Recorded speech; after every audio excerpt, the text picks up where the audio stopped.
Jemaat GPPS Palu, selamat datang dan selamat bergabung dalam ibadah raya GPPS Jemaat Palu. Mari siapkan hati dan diri kita untuk menerima lawatan Tuhan dalam ibadah hari ini.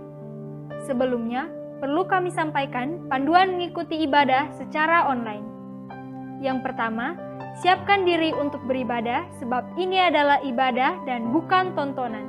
Yang kedua, ikuti setiap acara ibadah, turut menyanyi ketika puji-pujian, dan membaca Alkitab saat pengkhotbah menunjuk ayat untuk dibaca, serta berdoa ketika diajak berdoa.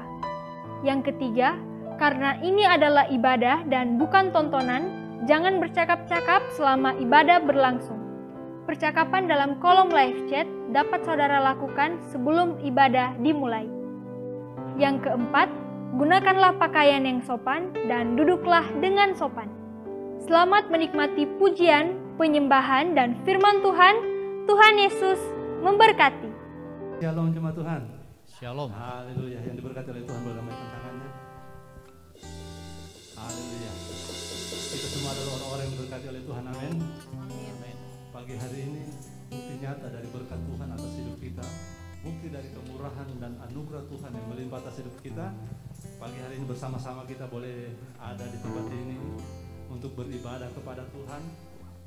Saya percaya kalau Bapak, Ibu, Saudara sekalian yang hadir di tempat ini, kerinduan Bapak, Ibu dan Saudara adalah bertemu dengan Tuhan.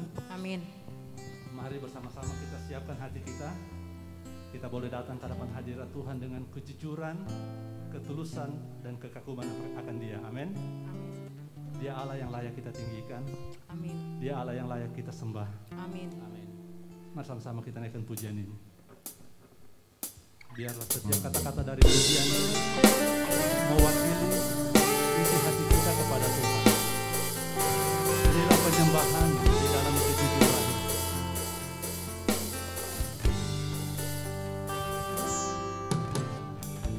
Ini hatiku menyembahmu, tulus dan kagum padamu Yesus. Ini hatiku tak sempurna, bercampur tanganmu dalam hidupku. Hatiku mengasihimu, hatiku mengasihimu, hatiku ingin mengenalmu, ingin mengertimu. Tuhan, kau lihat isi hatiku. Ini hati kami ya Tuhan. Kami datang menyembah-Mu dalam ketulusan dan kekaguman. Ini hatiku menyembahmu, tulus dan kagum padamu Yesus. Katakan ini hati. Ini hatiku tak sempurna, bercampur tanganmu dalam hidupku. Hatiku mengasihimu, hatiku mengasihimu, hatiku ingin mengenalmu, ingin mengertimu. Tuhan, kau lihat isi hatiku. Hatiku mengasihimu, hatiku mengasihimu, hatiku ingin mengenalmu, ingin mengertimu.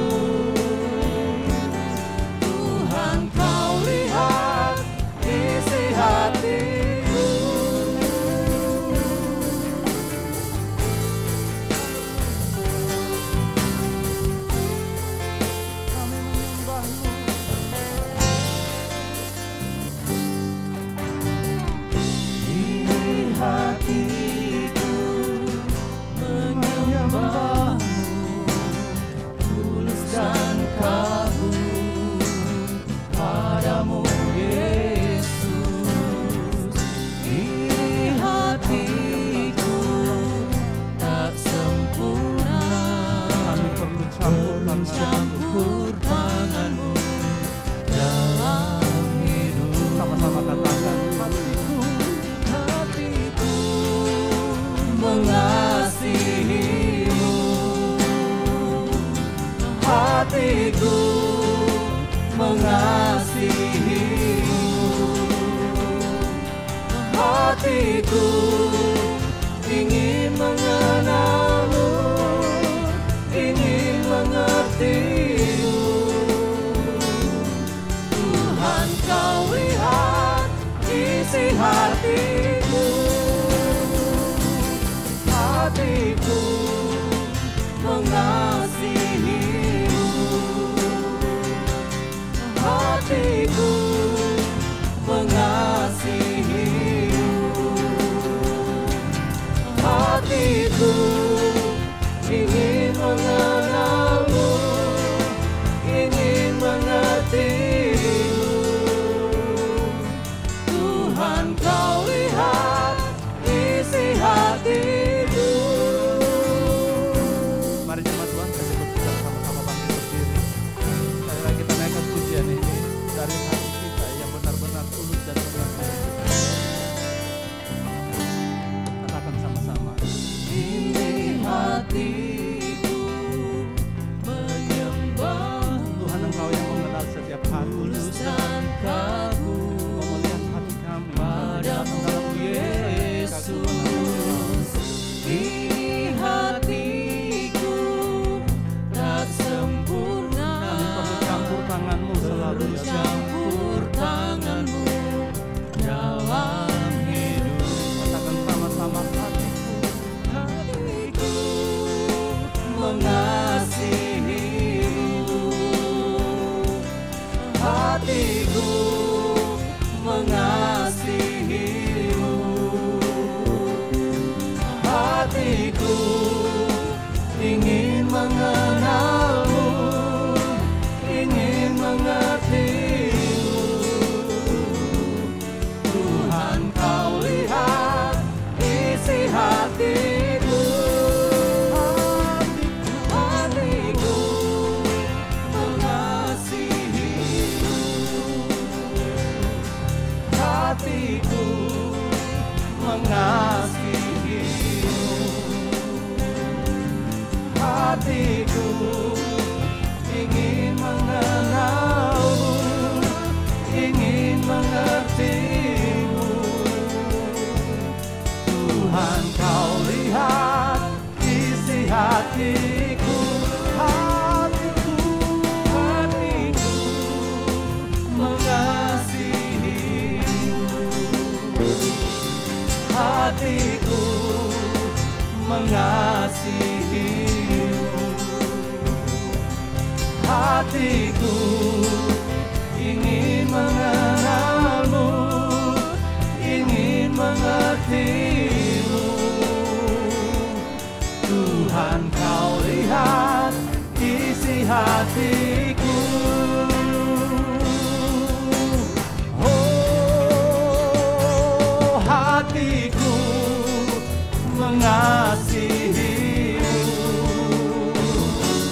Hatiku mengasihimu, Yesus. Hatiku ingin mengenalmu, ingin mengertimu. Tuhan, kau lihat isi hatiku.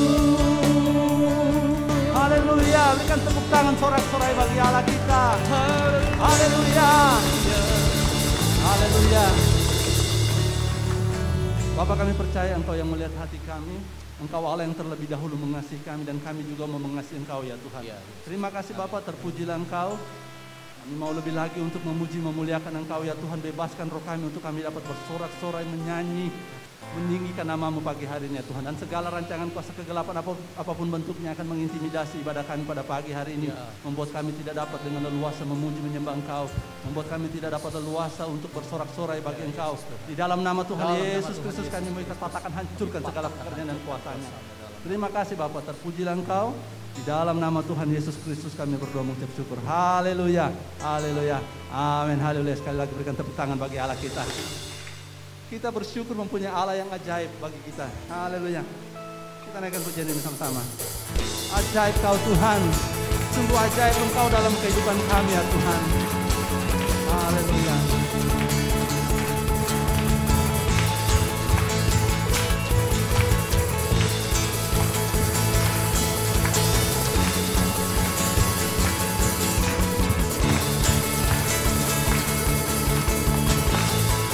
Sama katakan, tak terbayang kebesaran-Mu dan tak tertanding kekuatan-Mu Tuhan.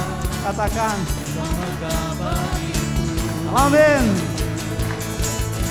Sejak jiwa dan pengharapan telah ku serahkan untuk rencana-Mu Tuhan.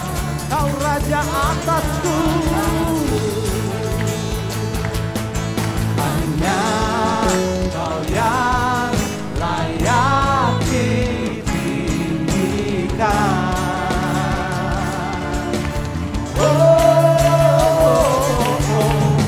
Ajaib Kau Tuhan, agung dan perkasa, Kau sumber kemenanganku. layak berkuasa, memerintah selamanya.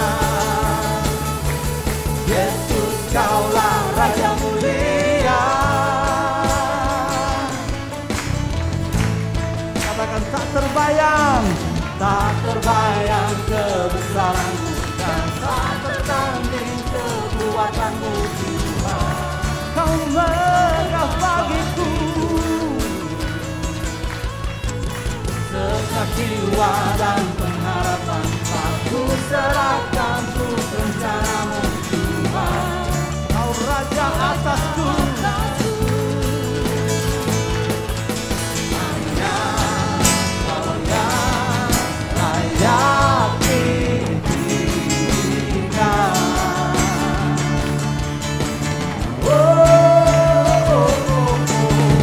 Ajaib Tuhan, agung dan perkasa.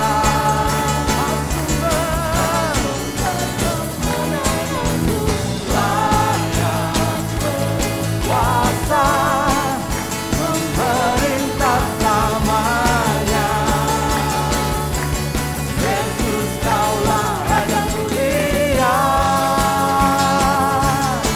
haleluya. Sejak kita bangkit berdiri bersama-sama.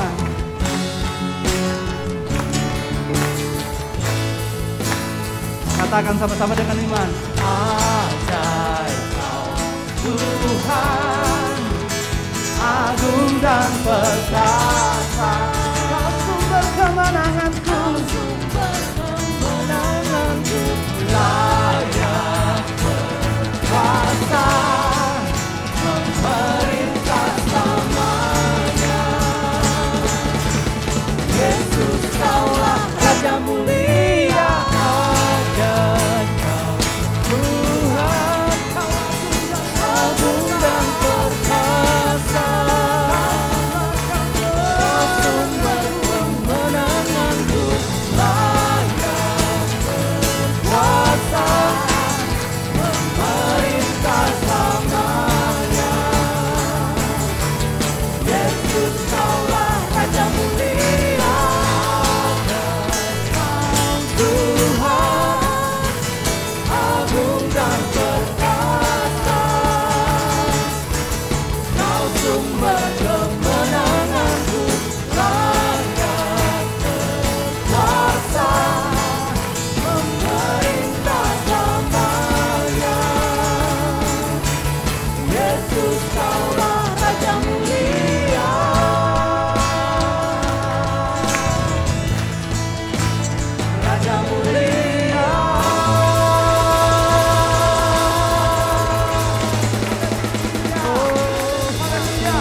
dapat jalani hidupku tanpa Tuhan yang di sampingku. Ku tak mampu sendiri, Engkaulah kuatku yang menopangku. Ku pandang wajah-Mu dan berseru, pertolonganku datang dari-Mu. Peganglah tanganku, jangan lepaskan, Kaulah harapan dalam hidupku.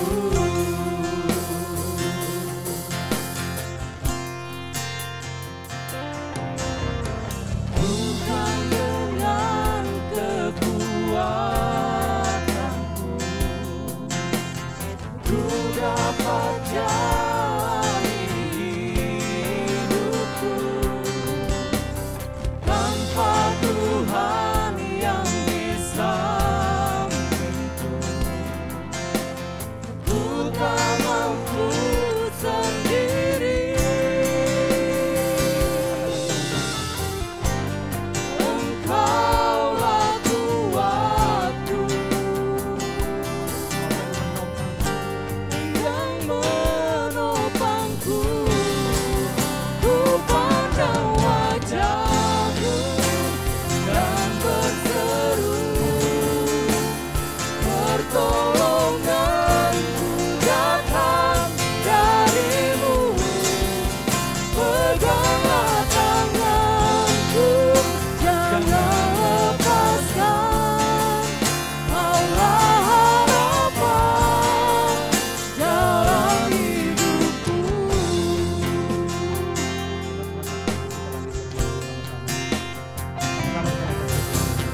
Bukan dengan kekuatanku ku dapat jalani hidupku tanpa Tuhan yang di sampingku. Ku tak mampu sendiri. Katakan dengan iman, saudara. Engkaulah kuatku yang menopangku. Ku pandang wajah-Mu dan berseru, pertolonganku datang dari-Mu. Peganglah tanganku, jangan lepaskan, Kaulah harapan dalam hidupku. Ku pandang wajah-Mu dan berseru, pertolonganku datang dari-Mu. Peganglah tanganku, jangan lepaskan, Kaulah harapan dalam hidupku. Pandang wajah-Mu dan berseru, pertolonganku datang dari-Mu. Peganglah tanganku, jangan lepaskan, Kaulah harapan dalam hidupku. Pandang wajah-Mu dan kami berseru-seru kepadamu ya Tuhan. Kami tahu pertolongan kami hanya datang dari Tuhan. Dari-Mu. Peganglah tanganku, jangan lepaskan, Kaulah harapan dalam hidupku. Ku pandang wajah-Mu dan berseru, pertolonganku datang dari-Mu. Peganglah tanganku, jangan lepaskan, Kaulah harapan dalam hidupku.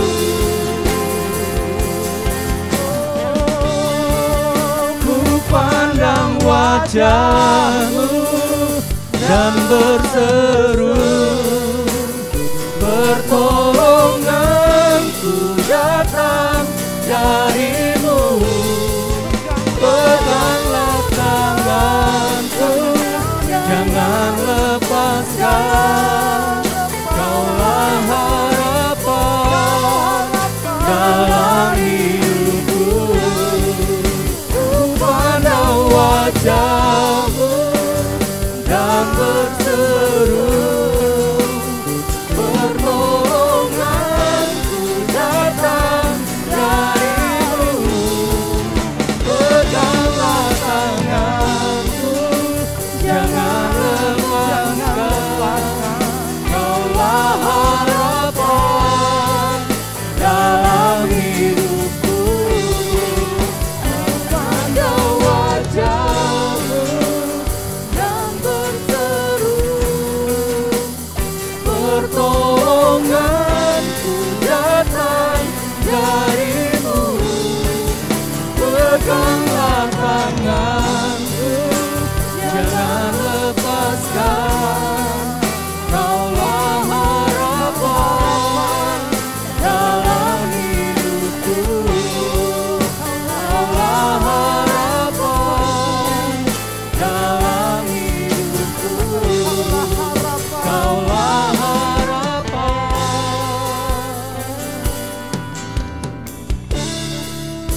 dalam hidupku.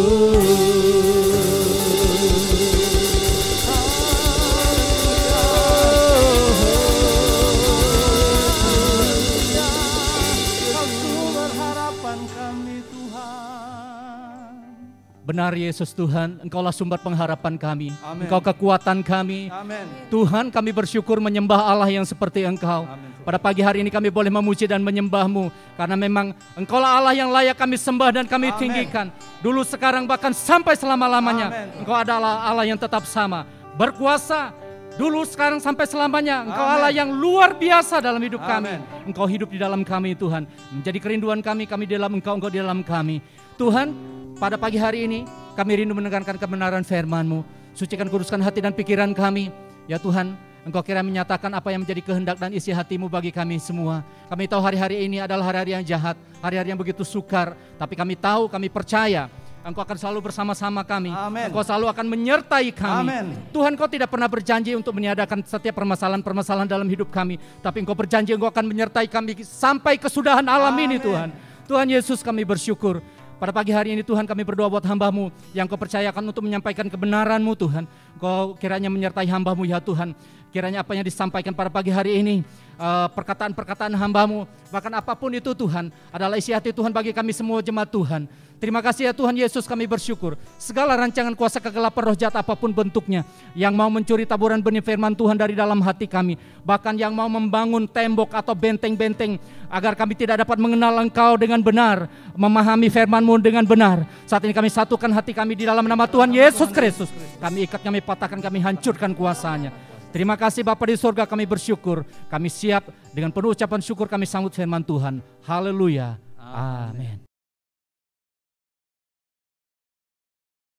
Shalom.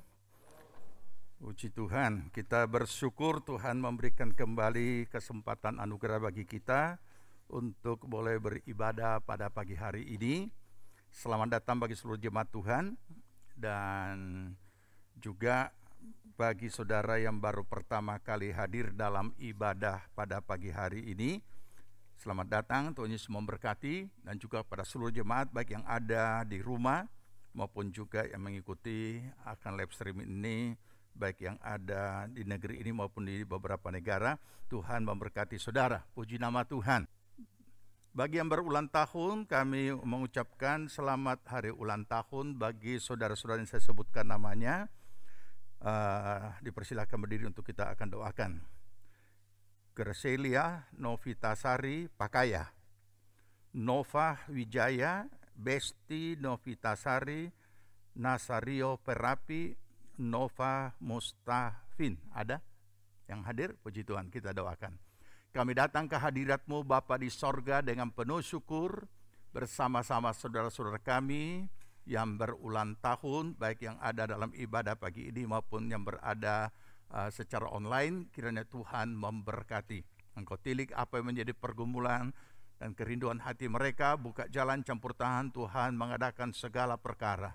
Berkati pribadi, rumah tangga, keluarga, usaha, pekerjaan, pelayanan, pertumbuhan rohani, semuanya diberkati Tuhan. Buatlah berhasil segala apa yang mereka kerjakan Tuhan, dan biarlah Roh Kudus menuntun mereka mencapai seluruh rancangan Allah dalam kehidupan mereka. Terpujilah nama Tuhan, pertolongan perlindungan dari segala yang jahat. Dalam nama Tuhan Yesus kami patahkan, hancurkan, halaukan dari hidup mereka.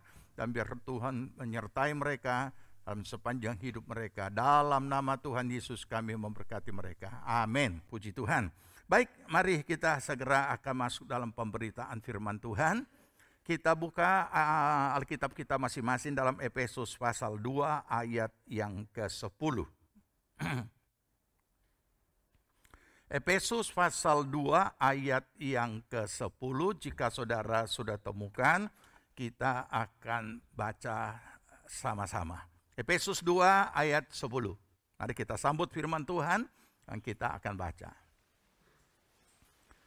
Ya, mari baca. Karena kita ini buatan Allah, diciptakan dalam Kristus Yesus untuk melakukan pekerjaan baik yang dipersiapkan Allah sebelumnya. Ia mau supaya kita hidup di dalamnya. Amin. Puji Tuhan, silakan duduk.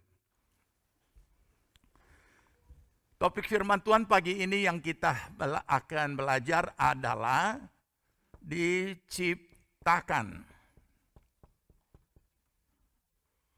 untuk melakukan pekerjaan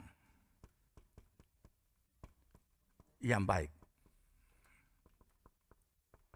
Diciptakan untuk melakukan pekerjaan yang baik. Minggu lalu kita sudah belajar kebenaran firman Tuhan. Apa yang kita pelajari pada minggu lalu? Yaitu memuliakan Tuhan dengan jalan menyelesaikan pekerjaan yang diberikan Tuhan untuk dikerjakan.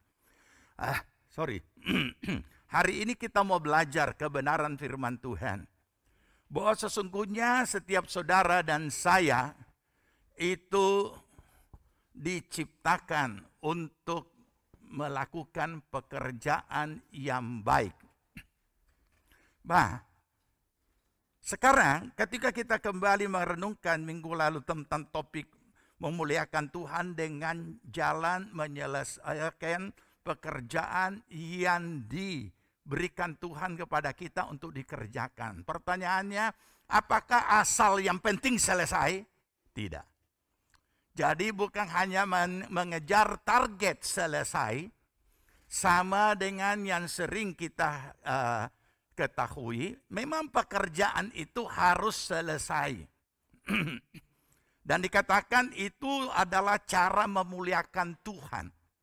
Kita sudah belajar bahwa ujung-ujungnya selesainya sampai bagaimana menunjukkan hasil daripada pekerjaan itu yang menyatakan kualitas kerja kita sekaligus menjadi kualitas diri kita. Ya, jadi tidak bisa dipisahkan. Nah, tetapi sekarang bukan hanya mengejar supaya selesai. Kita juga sudah belajar minggu lalu bahwa setiap apa yang kita kerjakan, apa saja pergerakan hidup kita itu berada dalam ruang waktu yang dipatok oleh waktu. Sehingga memang ada waktu untuk memulai, ada waktu untuk menyelesaikan. Tapi kalau kita hanya kejar supaya selesai, dengan mengabaikan beberapa faktor mendasar yang harus diikutsertakan, itu bahaya. Makanya seringkali kita mendengar istilah orang, oh dia lagi kejar tayang. Ya artinya dia harus dia berusaha menyelesaikan sesuai tepat waktu tapi asal-asalan dengan kualitas yang tidak baik. Itu banyak sekali istilah kejar tayang. Apa saja yang dikerjakan, kalau dikerjakan mau buru-buru yang penting selesai tanpa mempertimbangkan hal-hal mendasar yang harus menyertai dalam pekerjaan itu supaya berkualitas dan sesuai dengan yang sebenarnya, maka itu biasa diistilahkan kejar tayang. Ya, itu istilah yang membuat orang juga kadang-kadang harus menafsirkan, padahal yang jelas kerja tidak karuan, yang penting selesai. Ya, sudah sapu rumah, sudah, yang penting sudah. Hasilnya apa, urusan belakang, yang penting sudah. Nah, ini bukan seperti ini. Nah, baik ya, kita kembali sekarang lanjut kepada topik ini. Kita sekarang pusat kepada topik ini, fokus kepada topik ini, dikatakan seperti ini di dalam ayat yang sudah kita baca ya. Kita ini buatan Allah. Diciptakan dalam Kristus. Kita mulai dari sini dulu ya. Supaya kita tahu diri kita ini siapa sebenarnya. Memang manusia biasa. Manusia biasa yang sama dengan orang lain, manusia lahiriah. Tetapi tanggung jawab moral, tanggung jawab mental, tanggung jawab iman kita adalah sebagai orang percaya. Perhatikan ayat tadi bahwa dikatakan kita ini buatan Allah. Kapan itu terjadi? Diciptakan dalam Kristus Yesus. Jangan kita lupa, jangan kita cuma tahu ayat berkata, engkau berharga di mataku. Kita berharga di mata Tuhan. Terus berapa harga yang saudara mau berikan? Karena seringkali nilai yang kita berikan atas diri kita, tarif lebih tinggi daripada mutu. Nah, ini yang bahaya, ya. Jadi kita kembali ke sini. Apa yang Allah kerjakan atas diri kita di dalam Yesus Kristus, kita sudah tahu bahwa itu semua sudah dilakukan oleh Yesus di atas kayu salib. Saudara bukan lagi orang berdosa, saudara dan saya adalah anak Allah. Orang percaya. Perhatikan ya, status saudara begitu berharga.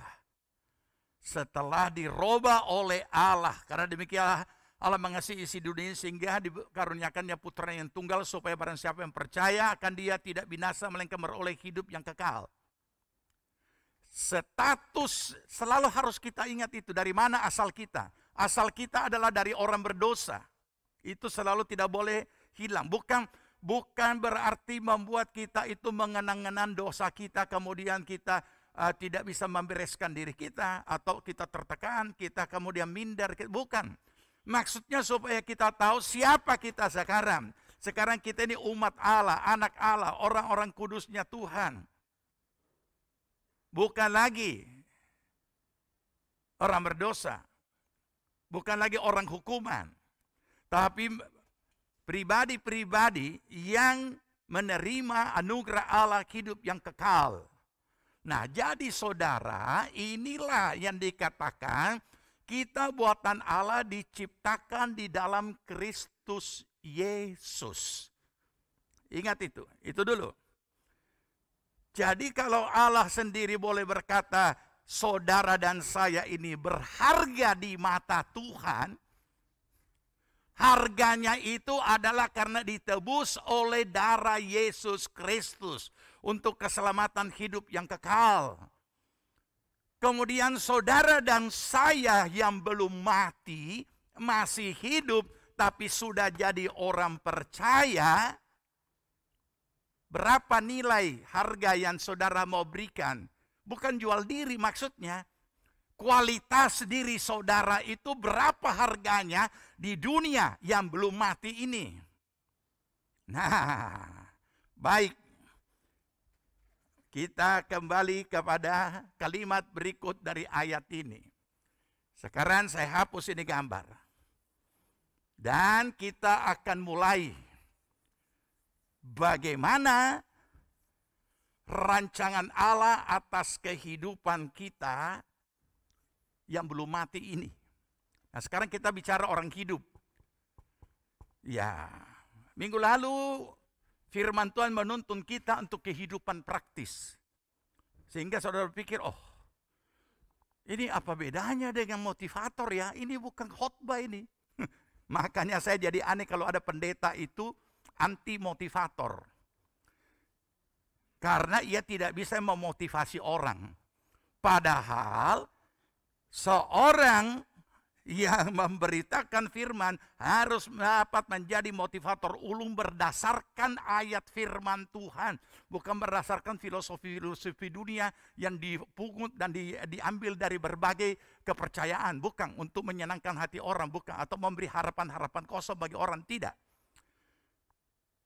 Karena itu hanya tingkatan the power of mind yang dibangkitkan, bukan iman. Tapi kita ini bukan bicara the power of mind, tetapi adalah bagaimana the power of faith. Bagaimana iman itu yang mengalahkan dunia, yang menjawab segala masalah. Oleh karena di mana ada iman, di situ isinya firman. Dan firman itu adalah jawaban, dan jawaban untuk masalah yang sedang dihadapi. Dan itu akan dapat terselesaikan kalau firman yang Tuhan munculkan lewat Roh-Nya yang kudus, kita lakukan.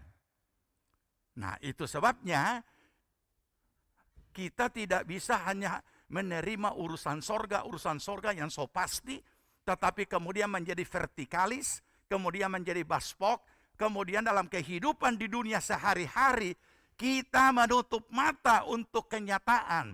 Kita menutup mata dan telinga untuk hal-hal yang real, yang seharusnya iman kita harus menjawab itu, karena ada firman yang jadi jawaban. Nah, jadi tidak heran kalau kadang-kadang kita datang kepada hamba Tuhan, jawabannya hanya bawa dalam doa. Lebih sungguh-sungguh berdoa. Tambah dengan puasa. Tambah dengan semalam suntuk. Kalau saya mengatakan ini, jangan saudara anggap kita ini anti doa, anti puasa, dan lain sebagainya. Tapi mari menjawab kondisi real yang seringkali ada tidak mampu kita jawab, tidak mampu kita jalani. Padahal Alkitab berkata, apakah kamu tidak tahu bahwa Yesus Kristus ada di dalam kamu? Kasih tunjuk dong. Kasih tunjuk itu kehebatan Yesus Kristus yang ada dalam kamu. Orang dunia akan berkata seperti itu. Oke, baik. Jadi soal buatan Allah sudah selesai. Ya. Luar biasa kan? Hanya untuk menebus saudara dan saya, Bapa di sorga mengorbankan putranya yang tunggal. Betapa bernilainya. Tidak ada yang bisa menggantikan itu.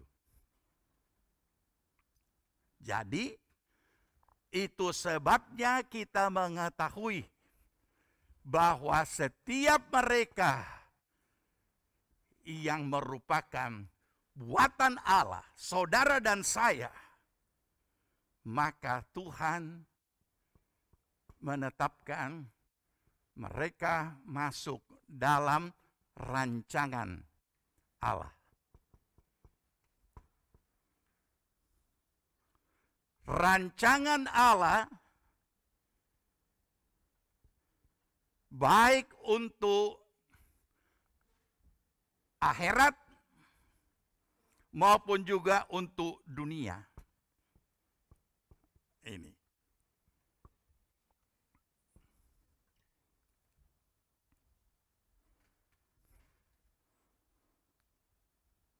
Begitu saudara dan saya menjadi buatan Allah di dalam Kristus, begitu saudara dan saya mengalami keselamatan dalam Yesus Kristus oleh karena kita membuka hati dan menerima Kristus, kita dimasukkan dalam rancangan Allah. Rancangan Allah soal akhirat apa? Barang siapa yang percaya, dia akan beroleh hidup yang kekal. Selesai.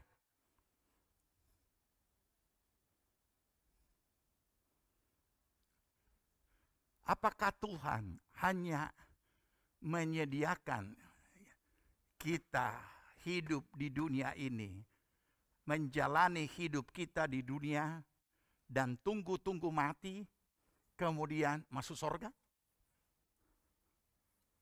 Apakah seperti itu? Karena ada urusan akhirat, surga, oke, so tidak ada masalah. Itu adalah perbuatan Allah di dalam Yesus Kristus bagi yang percaya dan menerima Dia. Tetapi saudara dan saya kan belum mati. Terus bagaimana dengan rancangan Allah bagi kita di dunia ini?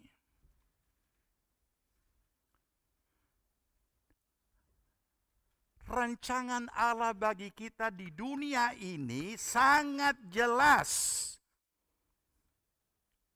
Nanti kita baca, tanpa baca pun semua sudah hafal. Tapi kenapa tidak terwujud? Kenapa tidak terwujud?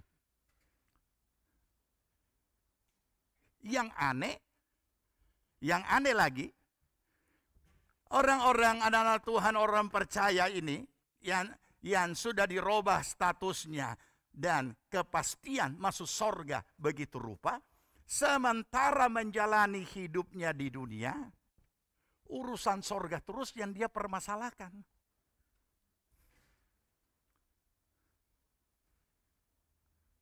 Urusan di dunia dia tidak urus. Urusan di dunia yang di mana dia masih hidup, entah dia remaja, entah dia kaum muda, entah dia orang dewasa, entah dia bujangan, entah dia berumah tangga, entah dia sudah bekerja atau punya usaha sendiri, itu dia tidak urus. Tapi urusan sorga dia urus terus. Jangan saudara salah nangkap kalimat ini. Kenapa kita ini malah bukan diarahkan ke hal-hal rohani ya? Tapi justru hal-hal di dunia. Justru hal-hal di dunia kalau tidak diurus dengan baik, itu yang iblis akan mendapat kesempatan dan keuntungan untuk menjangkau saudara.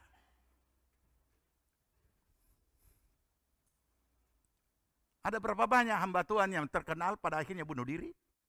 Apa yang kurang pada mereka dengan imannya? Ada berapa banyak anak-anak Tuhan yang juga cukup aktif di dalam pelayanan dan kemudian pada akhirnya juga meninggalkan Tuhan? Kita tidak usah pusing dengan itu yang orang-orang yang meninggalkan Kristus di mana yang ada di video-video di YouTube itu kita tidak urus itu.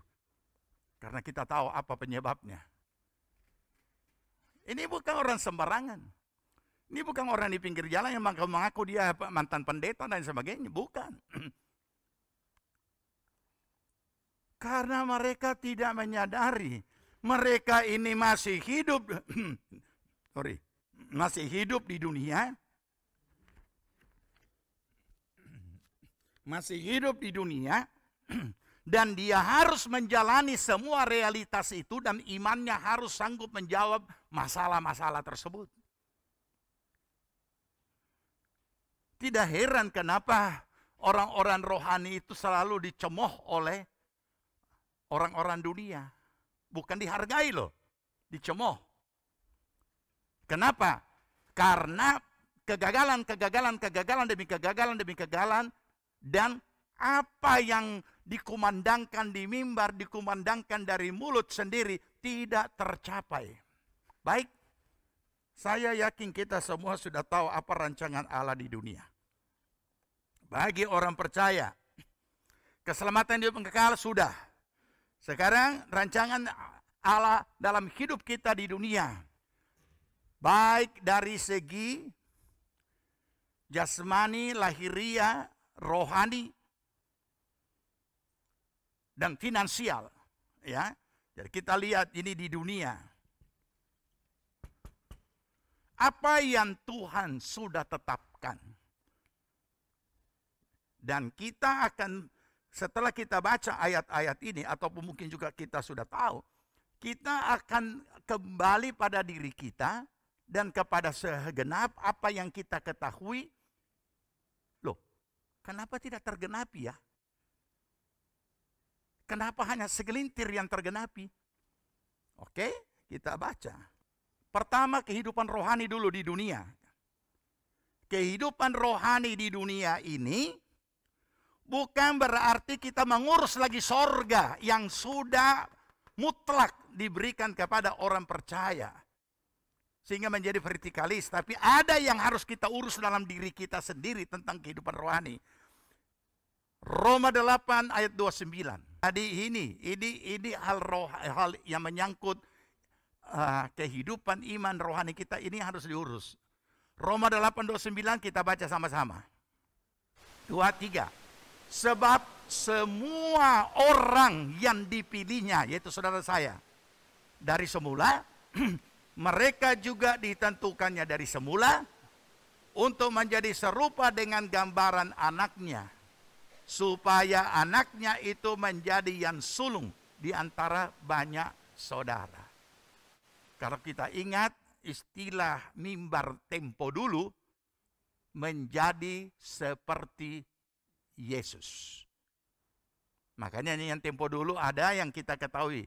Seperti Yesus.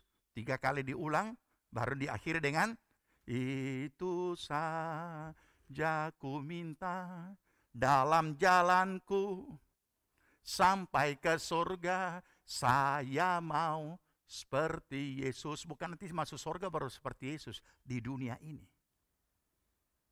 Bukan juga seperti pengajaran mimbar tempo dulu bahwa jadi seperti Yesus itu kalau kita tak angkat. Kalau kita terangkat, keangkatan gereja adalah perubahan tubuh lahiria ini menjadi tubuh yang mulia. Sehingga tidak lagi bisa ditahan oleh gravitasi bumi. Disempurnakan tubuh kita menjadi tubuh yang mulia. Tapi menjadi seperti Yesus itu sebelum keangkatan. Itu di dunia ini. Apa itu? Karakter. Jadi, pembentukan karakter. Jadi setelah saudara dan saya menjadi orang percaya, urusan di dunia dalam mengurus rohani adalah perubahan karakter. Pembentukan karakter. Menjadi karakter Kristus. Tapi apa yang dikejar? Tergantung apa yang diberitakan di mimbar. Karena di mimbar terlalu banyak memberitakan kejar hal-hal karunia, kejar karunia. Maka itu sebabnya seringkali karunia mendapat tempat yang lebih mulia daripada karakter. Padahal karunia itu pemberian. Siapa saja Tuhan mau berikan, biar orang di pinggir jalan juga boleh kalau Tuhan mau kasih. Seperti dalam Alkitab. Tuhan pakai orang kusta. Padahal orang kusta orang najis. Nah ini masalah. Sehingga pembentukan karakter itu hilang di dalam pengajaran gereja Tuhan. Atau merosot di dalam pengajaran gereja Tuhan. Nah ini masalahnya. Sebagian lagi meletakkan satu dasar yang membingungkan. Oh kalau mau karakter jadi bagus penuh Roh Kudus. Nanti kalau sudah penuh Roh Kudus so otomatis jadi baik. Ternyata setelah berbahasa roh karakter tidak berubah. Nah ini dia. Olehnya Tuhan mengingatkan kita. Besi menajamkan besi. Manusia menajamkan sesama. Jadi dimanapun kita berada. Kita di kantor, teman kantor membentuk kita. Kita di rumah, orang di rumah membentuk kita. Hidup sebagai suami istri saling membentuk karakternya. Makanya dikatakan bahwa rumah tangga itu adalah sekolah pembentukan karakter. Di mana saja kita berada, situasi, kondisi, alam, peristiwa, apapun, semua itu kalau kita tadi ini ayat 29, ayat 28 di atasnya menggambarkan bagaimana Tuhan turut bekerja di balik segala sesuatu untuk mendatangkan kebajikan bagi kita. Tapi kenapa ini tidak ditanamkan? Kenapa ini tidak digencar atau digencot begitu rupa supaya muncul ini pribadi-pribadi Kristus dimanapun kita berada? Ini masalah. Aneh juga ya, karakter dikesampingkan padahal kita hidup, kita berinteraksi dengan seseorang, dengan yang lain dan lain sebagainya. Dan itu sangat menentukan dan sangat berpengaruh. Tapi ini diabaikan. Yang diutamakan adalah bagaimana kita mendoakan supaya orang buta melihat, orang lumpuh berjalan dan lain sebagainya. Dan kita menjadi terkenal. Bukan itu. Semua orang Tuhan bisa pakai sesuai karunia yang Tuhan berikan masing-masing.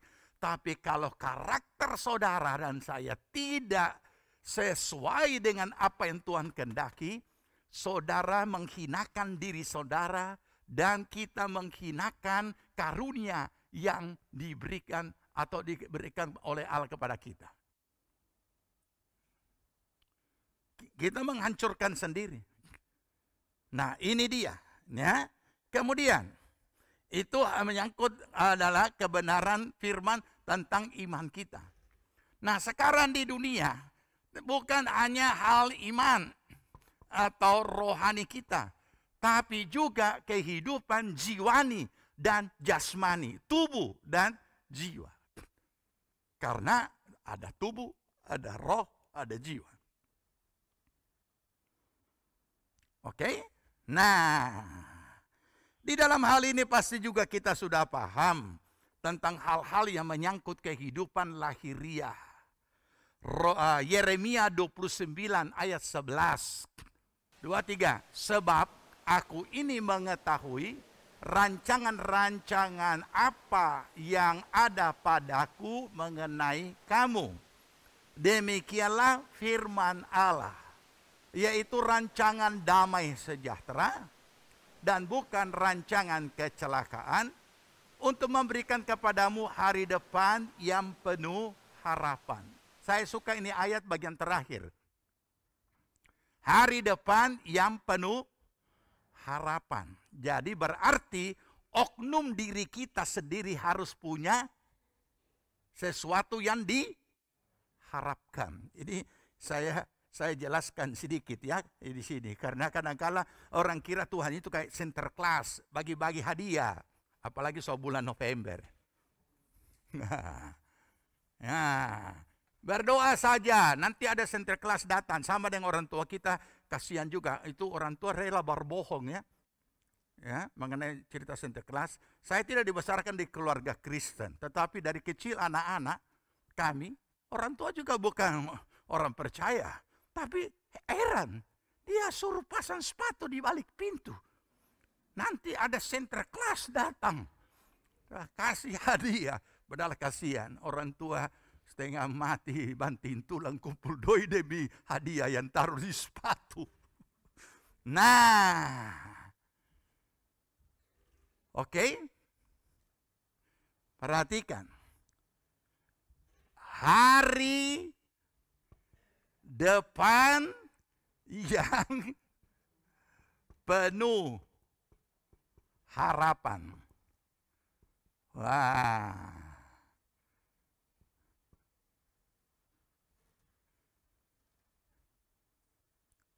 Tangkap, camkan, tanamkan, dan ingat kalimat ini.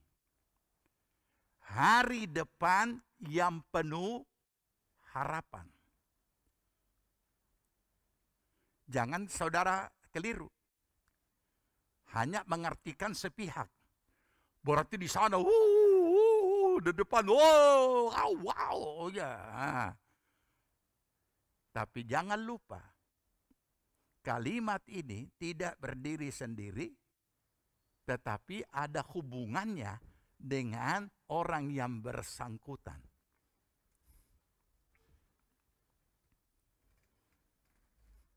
Menghadapi hari depan yang penuh harapan.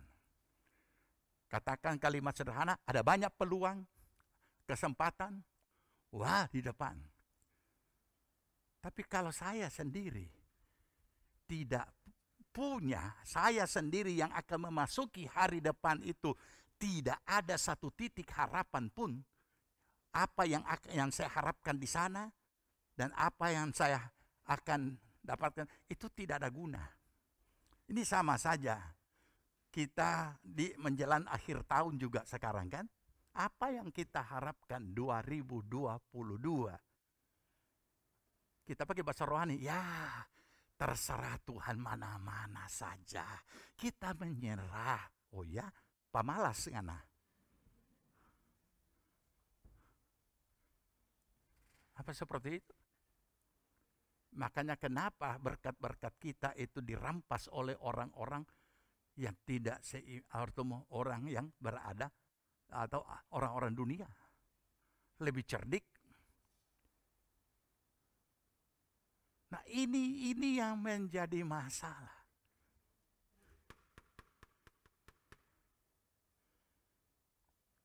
Jangan kita hanya berpikir di sana semua sudah tersedia.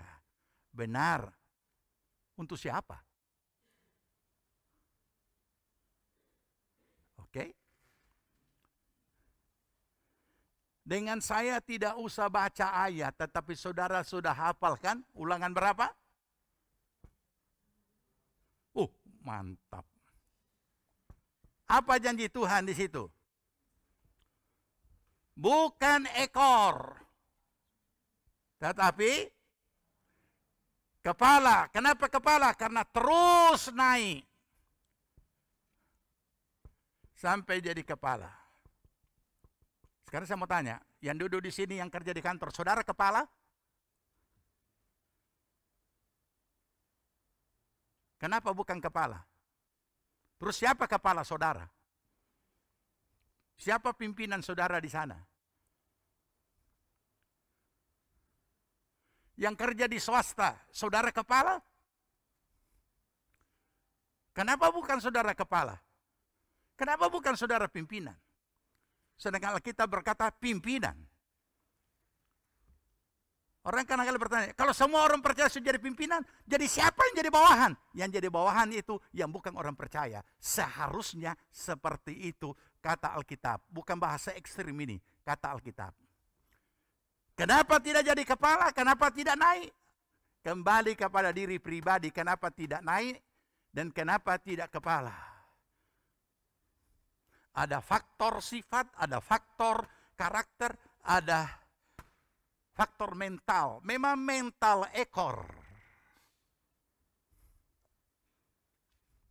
Ada lagi bahasa rohani. Ya bersyukur dengan apa yang sudah Tuhan kasih. Dia pakai tambah lagi dengan bahasa yang lebih jelas. Jangan nangoa. Ya karena yang lain tidak ngerti kan. Nah. Bedakan saudara. Serahkan dengan apa yang jadi rancangan, respon atas rancangan itu beda. Jadi kalau kita tidak jadi kepala tapi ekor, terus letaknya kesalahan ini di mana? Atau tidak usahlah kata kesalahan, nanti kita pikir menghakimi atau di mana permasalahannya sehingga kita tidak jadi kepala? Sederhana. Semua di dunia ini terikat dengan apa yang namanya logika. Konsekuensi logis. Di luar tindakan-tindakan negatif. Di luar halangan-halangan untuk kita jadi naik. Itu memang ada juga. Tetapi kita tidak bicara dulu yang tentang yang negatif. Kita bicara yang positif. Kembali dulu pada diri kita. Minggu lalu sudah belajar kinerja kita. Apakah saudara mau kasih naik gaji saudara punya karyawan yang begitu bodoh, begitu malas, begitu lambat bergerak, begitu pongo lagi tidak badengar. So bicara ulang-ulang iya. Nah, rupanya teke mengerti. Apa saudara mau kasih ini kasihan so 15 tahun dia dengan setia. Apa saudara mau kasih duduk dia jadi manajer? Tidak mungkin. Tidak mungkin. Jadi pertimbangan-pertimbangan logis ini harus kita kuasai dulu. Standar-standar logis ini harus kita kuasai, pahami dulu. Konsekuensi logis itu harus kita pahami dulu. Supaya jangan kita beriman konyol. Bahwa iman konyol ini bisa menembus akan konsekuensi-konsekuensi logis, pertimbangan-pertimbangan logis. Karena seringkali kita diajar seperti itu, mimbar-mimbar biasa mengajar seperti itu. Saya juga pernah mengatakan, hukum logika tidak bisa menembus hukum iman. Hukum iman bisa menembus hukum logika. Logika yang mana? Aduh kasihan, di kelas ini saya yang paling bodoh. Tapi heran, puji Tuhan, lulus juga kita. Apa itu mujizat? Dan semua yang di bawah ini, yang vertikalis ini, puji Tuhan, haleluya, mujizat. Makanya hamba Tuhan kalau datang di Palu dia kewalahan. Walaupun bagaimana kesaksian tidak ada yang tepuk tangan. Tidak bagus juga, mestinya sambut sedikit, tepuk tangan supaya lebih kancan dia bersaksi. Terakhir dia bohong. Nah ini masalahnya saudara. Jadi kembali kepada kualitas diri kita. Kinerja keberadaan kita. Kenapa harus diajarkan seperti ini? Kenapa saudara kami tidak lebih banyak doa, lebih banyak puasa, lebih banyak. Ini menghadapi dunia ke depan. Kehidupan real nyata, makanya ada keseimbangan. Ada yang memberitakan tentang hal-hal rohani. Ada yang memberitakan tentang kehidupan nyata di gereja ini. Saudara diperkaya dengan banyak hal. Mari kita sadari. Ya. Berbagai kajian. Saya baru saja 2 hari lalu mungkin. Wawancara itu cukup panjang ya. Profesor Dr. Emil Salim. Luar biasa ini orang tua. Ya, mantan menteri dulu menjelaskan dia adalah seorang ekonom tapi kemudian ditugaskan menjadi menteri lingkungan hidup. Dia mulai belajar dari tidak tahu apa-apa dan dia pelajari dan di situ tergambar apa yang berbahaya yang akan terjadi di negeri ini ketika tidak ditata dari awal adalah kita kehilangan generasi. Karena dicanangkan 100 tahun, pada ulang tahun yang ke-100 Indonesia tinggal landas. Tetapi kita, bukan generasi kita, bukan generasi yang semacam saya ini akan menikmati. Bukan juga generasi saudara, generasi cucu saudara yang akan menikmati. Tapi kalau mereka tidak siap, ini generasi akan lenyap. Jadi itu sebabnya, setiap orang percaya yang masih hidup di dunia, secara rohani mempersiapkan diri menyambut keangkatan gereja. Tapi sebelum keangkatan gereja, karena saudara masih hidup dan saya masih hidup di dunia dan masih mengerjakan segala apa yang dilakukan dan segala aktivitas, dunia sudah memasuki berbagai era dengan segala perubahannya yang kita harus siap hadapi. Nah, saya selalu terganggu. Terganggunya ini merenungkan dari dahulu kala sejak saya dapatkan ini ayat. Atau setelah saya mendapat berkat dari ini ayat. Baik di Yeremia, baik di Ulangan. Baik saya di jalan, baik di pesawat ataupun di sementara mobil. Iya ya, kenapa kita tidak kepala ya? Kenapa? Di mana kebenaran firman ini? Kenapa? Kita tidak berbicara tentang perlombaan agama dan lain sebagainya, bukan, ya. Tapi kita melihat ini kan rancangan Allah. Allah tidak pernah gagal dengan rancangannya. Kenapa dan kenapa? Mari kita tak kembalikan pada diri kita. Kenapa saya bukan kepala? Sebagian memang mental memang tidak mau jadi kepala, hanya mau diperintah. Makanya sangat sedikit orang yang mau entrepreneur. Sangat sedikit orang yang mau wira swasta. Karena dia harus berpikir, dia harus mencari modal, dia harus bekerja, dia harus ini. Nah kalau ini kita hanya bawahan, gampang, diperintah kerja, tidak diperintah tidak kerja. Apalagi masih pakaian seragam di kantor, tapi ada di warung kopi jam 10 pagi. Coba bayangkan itu. Jam 11 ada banyak sekali pakaian seragam di warung kopi. Bagaimana ini negara bisa maju? Nah, baik, itu selesai ya. Selesai ini. Jadi kita tahu permasalahannya bukan sama Tuhan. Tuhan sudah sediakan. Permasalahannya di mana? Kembali ke Efesus pasal 2 tadi.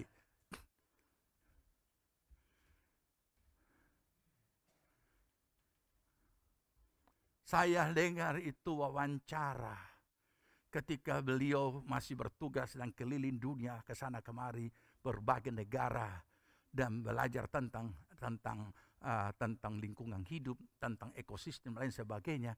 Dan orang-orang di segala negara berkata, Indonesia itu sama dengan orang duduk di atas gudang emas. Coba bayangkan. Itu. Makanya tempat berbisnis, tempat entrepreneur yang paling ini itu adalah Indonesia. Negeri kita. Ya. Kenapa? Berapa DP penduduk sekarang, Bro? Berapa? 270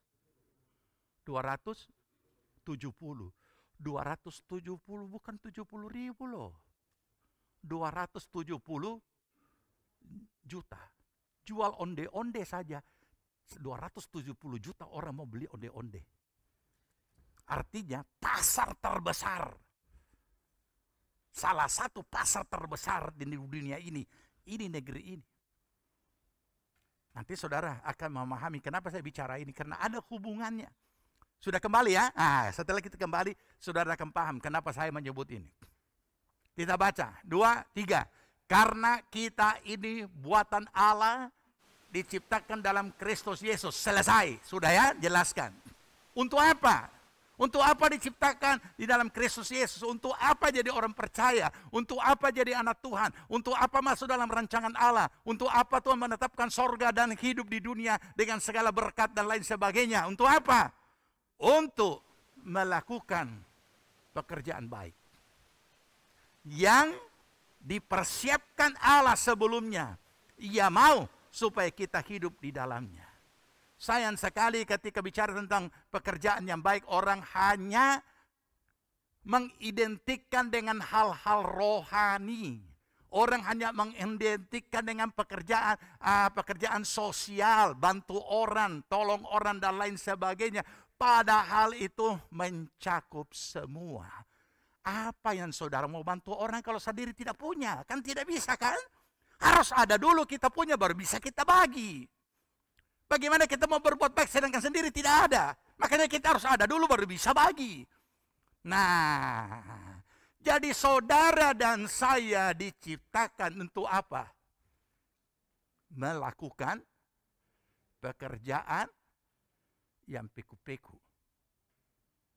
Bukan. Pekerjaan yang baik. Good job. Gimana? Kembali lagi kepada apa yang kita dengar minggu lalu. Kualitas kerja, kinerja adalah kualitas diri. Jadi kalau kita sudah dijadikan orang percaya dan masih hidup di dunia ini, apa? Untuk apa hidup di dunia ini? Kenapa tidak langsung saja masuk sorga? Tapi rupanya memang tidak terlalu banyak juga orang masuk cepat-cepat ke sorga. Buktinya berapa bulan lalu saya tanya, Percaya sama Yesus Kristus kita mati masuk surga?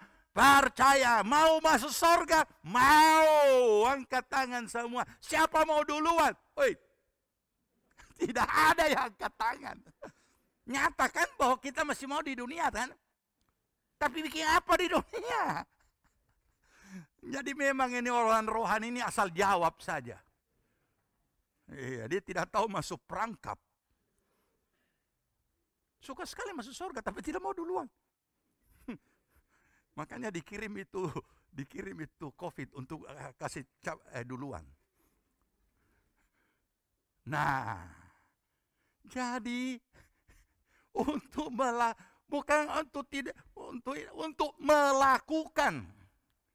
melakukan pekerjaan yang baik berarti bukan pasif. Bukan tidak berbuat apa-apa. Pasif itu ada yang pasif secara fisik. Itu nampak jelas, pabalas. Ada yang pasif secara pikiran, tell me. Telat mikir. Orang lain sudah bisa mengkaji, bikin dia masih, aduh, ini. Nah bisa saudara. Karena ini bukan, perhatikan kalimat ini ya. Melakukan, bukan hanya ditulis, diciptakan dalam Kristus untuk melakukan pekerjaan. Bukan cuma begitu. Dikatakan diciptakan dalam Kristus melakukan pekerjaan yang baik. Berarti hasilnya itu excellent, bukan cuma good atau the best, tetapi excellent. Jadi kita selalu targetnya excellent. Targetnya itu yang terbaik, bahkan yang lebih daripada yang biasa. Itu targetnya. Saya yakin itu akan terjadi seperti Yusuf di istana Potifar. Gagah, tampan, menarik, perilakunya juga baik, pekerjaannya selalu berhasil tuntas. Siapa tidak mau? Senang istri Potifar bilang, aduh kalau mau jadi mantu rugi lebih kita. Nah itu dia. Ya kan? Siapa yang tidak mau seperti ini? Sudah pernah baca manajer miliaran menjadi rebutan? Silakan saudara cari tahu, gampang sekarang semua dicari tahu. Manajer miliaran tapi jadi rebutan. Kenapa? Semua cemerlang, kerjanya cemerlang, pemikirannya cemerlang. Nah, lah kita coba berdoa puasa. Tuhan, kita bukan ekor, kepala. Kapan kasihan? Tuhan bilang, lihat ngana pediri. Oh kasihan Tuhan, tolong janjimu, kami klaim janjimu. Kau nanti mau tandang nanti nih. Sementara berlutut supaya berdiri kau bekerja. Iya kan? Nah bisa saudara, ada saatnya kita berdoa. Makanya orang labora ada saatnya bekerja. Dan kalau bekerja tidak hanya asal bekerja. Saya yakin waktu kita kecil kita semua dilatih bagaimana menyapu rumah. Ya. Bagaimana, bukan cuma bagaimana menyapu, bagaimana menyapu dengan benar. Bukan cuma begini, hamur semua itu di atas. Ya kan? Bukan juga cuma disoron begini. Tapi diajar bagaimana kita menyapu dengan baik sampai semua diajar supaya hasilnya baik.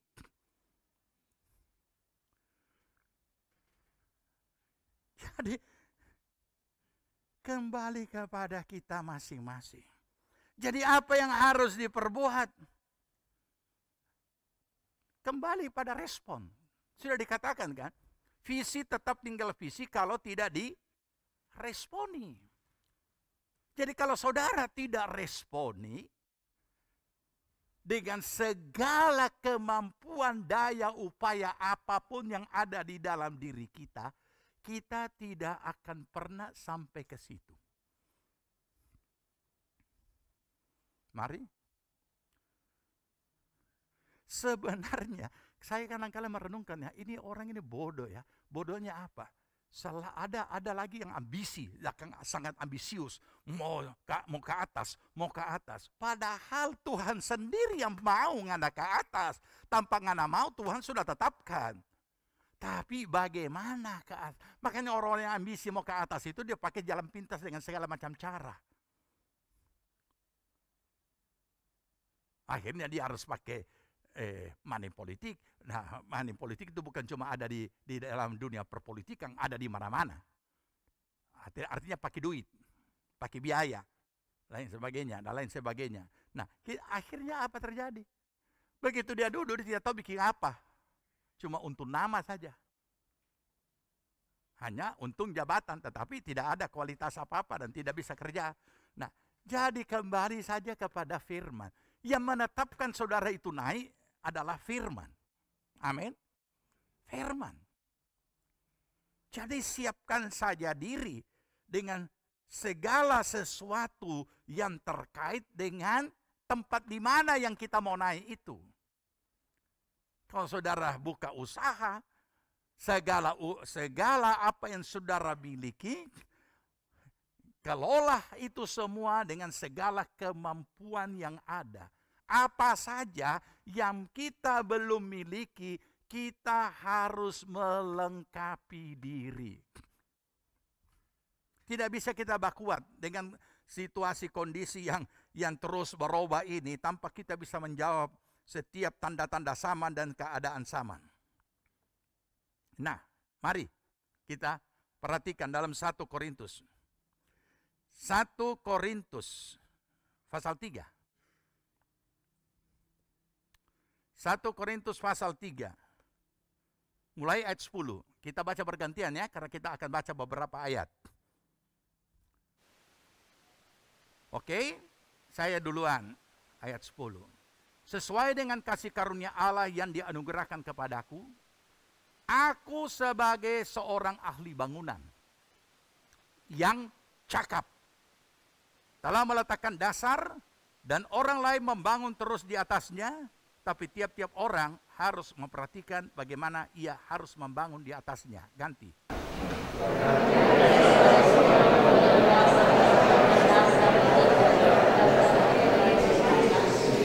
Ya. Ini jadi ketika memberi nasihat rohani, Rasul Paulus memberikan hal-hal yang real. Sekarang saya tidak akan bahas secara rohani. Saya akan jelaskan secara hal yang real. Ya. Karena kadang-kadang kita ambil yang real untuk hal rohani, begitu sudah masuk hal rohani ditinggalkan hal yang real, padahal sudah dijadikan contoh. Ayat berikutnya 12. Entahkah orang membangun di atas dasar ini dengan emas, perak, batu permata, kayu, rumput kering atau jerami? Ganti.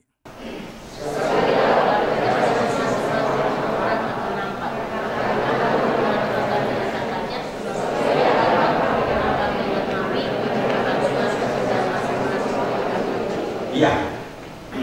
Jika pekerjaan yang dibangun seseorang taat puji, ia akan mendapat upah. Ya jelas. Ya, ganti 15.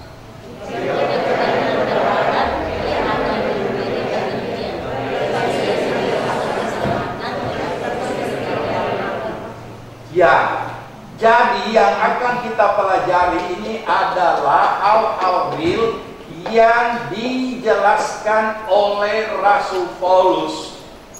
Yaitu dia berkata seperti ini.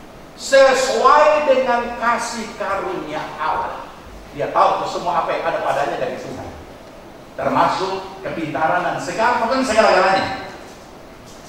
Yang dianugerahkan kepadaku. Aku sebagai seorang ahli bangunan yang cakap. Perhatikan. Dia bicara soal bangunan. Dan ketika ia bicara soal bangunan, ia bisa mempertanggungjawabkannya. Kenapa?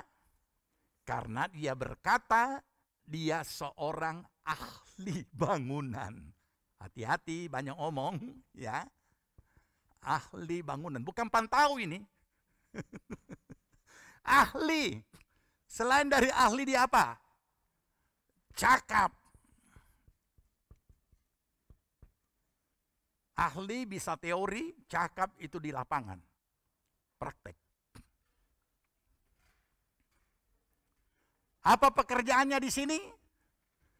Pekerjaannya adalah bangunan. Oke? Jadi kita bicara dulu hal real. Karena kita berhadapan dengan orang percaya yang masih hidup di dunia. Sekarang saya kembalikan pada saudara dan kepada kita masing-masing. Apa pekerjaan saudara? Apa usaha saudara? Bagi yang berwira swasta. Bagi saudara yang bekerja di satu perusahaan. Apa posisi saudara? Sebagai apa? Saya mau tanya. Apakah ini jenisnya kan? Jenis pekerjaannya. Apakah saudara di dalam membidangi pekerjaan itu saudara memang ahli dan cakap melakukan? Atau hanya ada duduk di situ tapi tidak tahu apa-apa? Nah, ini yang diungkapkan ini adalah kendala-kendala yang menyebabkan kenapa kita tidak jadi kepala. Dari segi kecakapan, baik dari segi mental, tapi ini belum bicara mental. Ini. Saudara menempati satu posisi, entah karyawan, sebagai manajer, atau sebagai apa saja, atau juga mungkin kasir, atau juga mungkin bagian keuangan, beda ya, kasir tempat bayar, bagian keuangan yang mengelola semua tanggung jawab laporan-laporan keuangan. Apa saudara ahli dan cakap?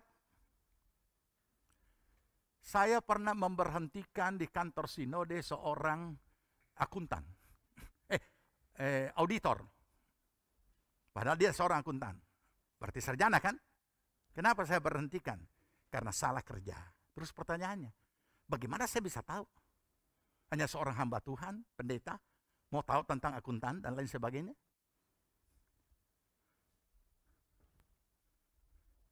Nah, disinilah.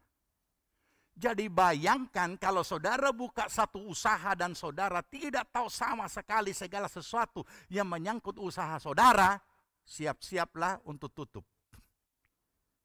Karena akan dibikin bodoh orang.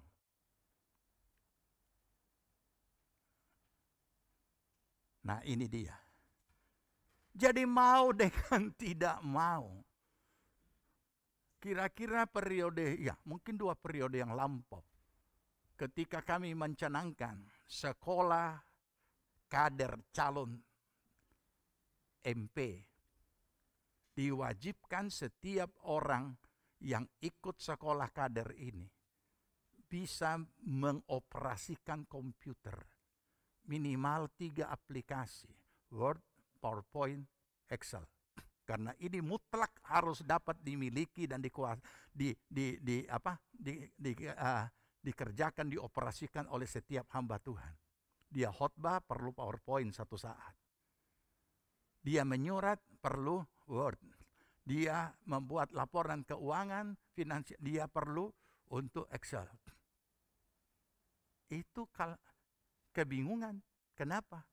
Bagi yang sudah tua-tua ini, mau pegang komputer, DP cucu lebih pintar. Opa atau kong, salah itu kong. Aduh, untung cucu yang bilang salah. Kompe muka tidak merah. Coba kalau orang lain bilang salah itu. Tentu marah, dia tersinggung. Tapi biasanya cucu lebih berkuasa daripada yang lain. Itu di mana-mana. Bayangkan itu cucu bisa berani naik di punggung. Coba siapa yang berani menaik di punggung? Ya, nah ini dia. Mau dengan tidak mau. Olehnya kembali kepada keberadaan kita. Kenapa saudara? Kita sudah tahu cara Tuhan menghadirkan uang dengan jalan bekerja. Roma 4 ayat 4 kan? cara Tuhan menghadirkan uang. Finansial, kebutuhan. Kita tidak bicara uang di sini, tapi itu kebutuhan hidup dari segala sesuatu yang kita perlukan. Tidak ada yang gratis. Jadi kalau kita sudah mengelola pekerjaan, kita tidak kelola, ini minta maaf bagi saudara yang pedagang tapi bukan pengusaha, itu beda. Pedagang itu beda dengan pengusaha. Pedagang yang penting berapa keluar, berapa masuk, untung atau rugi. Kalau pengusaha itu selalu jalan dia punya ini. Apalagi ya, apalagi bagaimana ini bagian itu pengusaha. Ya, pengusaha. Jadi selalu jalan dia punya ini, makanya berkembang ini terus. Tapi kalau pengusaha, kita pedagang itu beda. Ini saya pernah memberikan diminta untuk ketika salah satu grup perusahaan membuat annual meeting, saya dimintakan untuk memberikan motivasi untuk bisa para pegawai ini memahami para mitra. Karena kalau anugerah kan bukan itu mitra kan, ada banyak orang di dalamnya, banyak pemegang saham di dalamnya. Menjelaskan tentang ini, kenapa? Karena ada konflik kecil.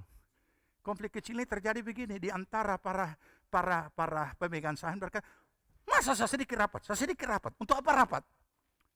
Nah, terus salah satu pemegang saham datang rapat dengan celana pendek, dengan sandal. Terus disuruh keluar. Memang, kalau pedagang tidak perlu rapat. Pengusaha perlu rapat. Dan banyak rapat. Karena bukan dia punya sendiri, apalagi grup. Jadi kita perlu memahami. Jadi kalau Tuhan memberikan saudara pekerjaan, saudara kelola, timbul pertanyaan, bagaimana caranya mengelola? Jangan anggap remeh. Pekerjaan apapun saudara jangan anggap remeh. Harus benar-benar menjadi ahlinya dan cakap.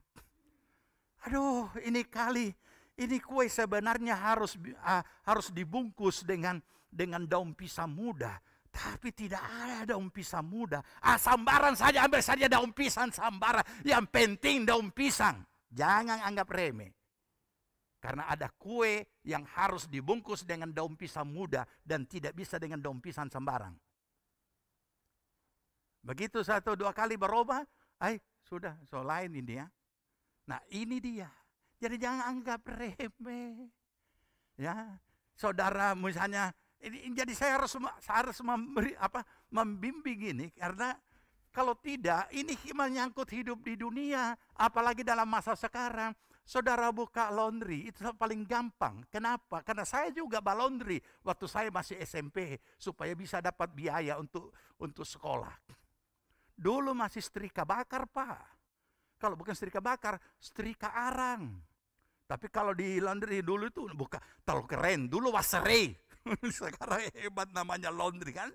Nah, itu setrika besi. Itu dibakar di kompor yang tidak boleh apinya kuning atau apalagi merah. Dia harus api biru. Sebenarnya paling gampang karena celana sekarang bukan rupa celana dulu. Aduh, ini kan tinggal diulang kan? Tinggal diulang. Nih saya kasih contoh saja. Jadi kalau setrika celana tinggal diulang. Karena tidak bisa berubah. Kalau dulu itu celana wol, susah sekali disetrika. Tapi ada caranya. Jadi kita harus pelajari dulu sampai tuntas. Pernah saya tegur mereka yang dikata, kenapa saya punya celana ini sebanyak DP garis? Rupanya setiap masuk ada garis baru. Ada garis baru. Aduh, bahaya. Saya bilang, aduh sudah berhenti Jo. Nah ini dia. Jangan kita, apalagi yang saudara mau buka usaha. Perlu itu, wira swasta itu perlu. Saudara buka usaha karena tetapi harus pelajari. Mungkin tidak sempat lagi untuk sekolah. Tapi harus bisa ahli di bidangnya. Saya cukup lama berada di antara orang-orang salon waktu masih merintis GPPS Palu. Belum ada secanggih sekarang operasi plastik. Dari situ saya belajar. Oh, mau kasih tinggi hidung gampang. Gosok kiri kanan sedikit itu yang hitam-hitam. Dari jauh foto jadi mancung. Oh begitu. Iya. Belum ada operasi plastik. Mau cari tahu, jangan berhenti untuk belajar sampai saudara kuasai apa yang saudara kerjakan. Karena dikatakan kita diciptakan untuk mengerjakan pekerjaan yang baik. Bangunan, saya belajar. Kenapa saya waktu di Bukit Doa, saya mau buat itu pot-pot dari ini. Belakangan saya pikir, oh sudah dapat caranya. Ternyata di Bukit Doa tidak bisa bikin pot-pot dari batu bata. Apa saja tidak bisa dari batu bata. Kenapa? Karena di sini daerah gempa. Maka dia akan patah-patah semua sesuai dengan DP sambungan-sambungan. Di situ dapat, oh berarti gampang. Cari jalan. Belikan ram. Ramnya di plester ataupun dicor kiri kanan. Ram di dalam. Tidak patah-patah lagi. Jadi harus terus belajar sampai menjadi cakap. Bagaimana? Saudara usaha apa? Oh sekarang beda om, sekarang kan online, sama saja. Ya, tapi yang jelas kita berada di tempat yang sangat makmur, tinggal dari kita. Dari kita, apakah kita mau meresponi dengan baik. Terus bagaimana menumbuhkan satu respon? Baca Kolose 3 ayat 22. Ini harus ada. Hai hamba-hamba, taatilah Tuhanmu yang di dunia ini dalam segala hal. Bukan berarti disuruh mencuri juga mencuri. Dalam segala hal ini bukan berarti semua yang negatif juga ini. Jangan hanya di hadapan mereka saja. Lanjut. Untuk menyenangkan mereka. Melainkan dengan tulus hati. Karena takut akan Tuhan. Kadangkala ada orang-orang karena bos hadir. Dia kasih tunjuk apa saja dia korek supaya dilihat kerja. Padahal ini tidak benar. Ya, perhatikan saja saudara punya tenaga-tenaga kerja. Apakah bisa dilepas? Orang yang punya tanggung jawab itu bisa dilepas kerja tanpa dikontrol. Tapi kadang-kadang sengaja bakore di depan kita. Ya, di depan saudara dia bakore. Oh, bukan main rajin dia, Nah, begitu saudara pergi 5 menit, balik ulang dia tidur. Nah, ini dia. Ini semua penghalang untuk jadi kepala.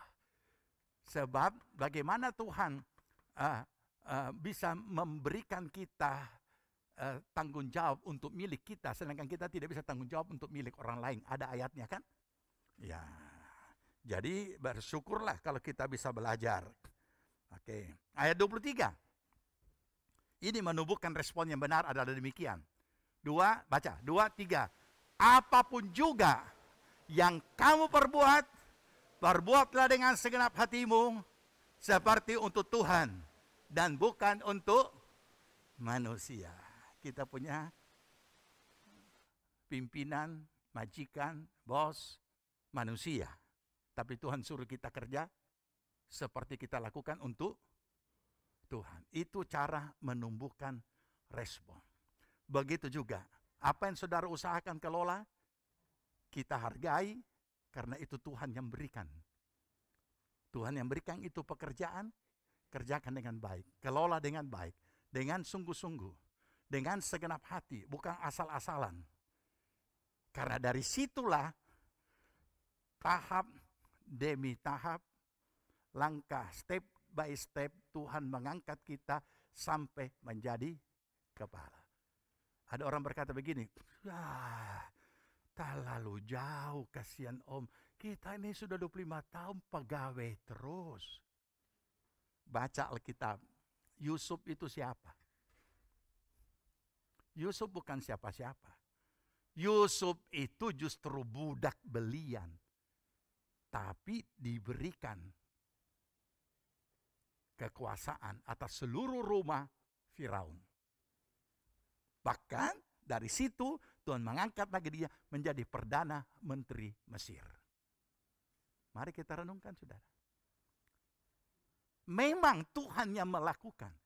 Tetapi kenapa sampai jadi seperti itu? Karena Yusuf juga meresponi apa yang Tuhan berikan. Syukurilah semua apa yang Tuhan berikan. Dan kerjakanlah setiap apa yang Tuhan sudah percayakan. Kita akhiri dengan Galatia 6. Galatia 6 ayat 3 sampai 4. Nanti berikutnya kita nanti akan belajar nama yang termasyhur. Orang saya cari populer, padahal Tuhan sendiri sudah tetapkan ngana akan jadi populer. Diusah cari.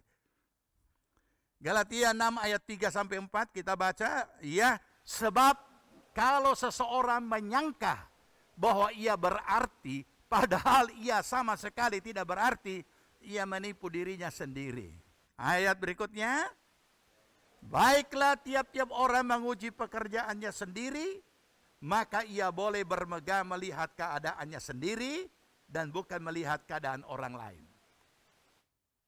Mari kita lihat kita punya apa yang Tuhan sudah percayakan.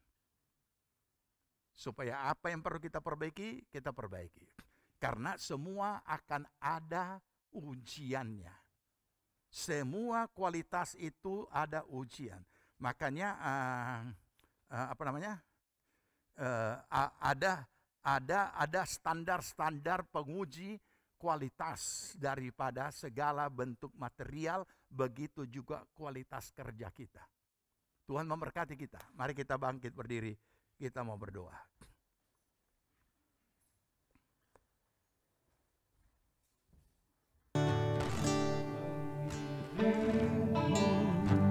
Seumur hidupku masuk dalam rencanamu Bapa, pikiranku, kehendakku,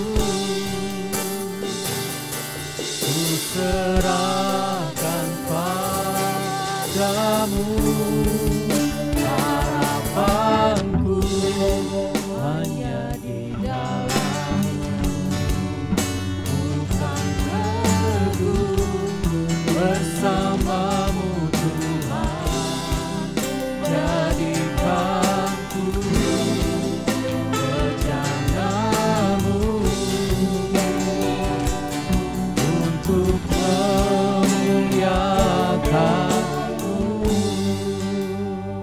Ini doa kami Tuhan. Di dalam kami mengiring Engkau. Engkau terus membentuk kami menjadi bejana kesukaan Tuhan. Untuk kami boleh menghasilkan pekerjaan-pekerjaan yang baik bagi kemuliaan nama Tuhan. Meteraikan kebenaran firman-Mu yang sudah diberitakan. Roh Kudus menanamkan di dalam hati kami. Roh Kudus menolong kami untuk melakukannya dan mengingatkan kami setiap saat. Terpujilah nama Tuhan. Berkati seluruh jemaat-Mu, berkati setiap pribadi, rumah tangga, keluarga, usaha, pekerjaan, pelayanan, dan pertumbuhan rohani mereka. Semuanya menjadi berhasil. Terima kasih Bapa, terima kasih.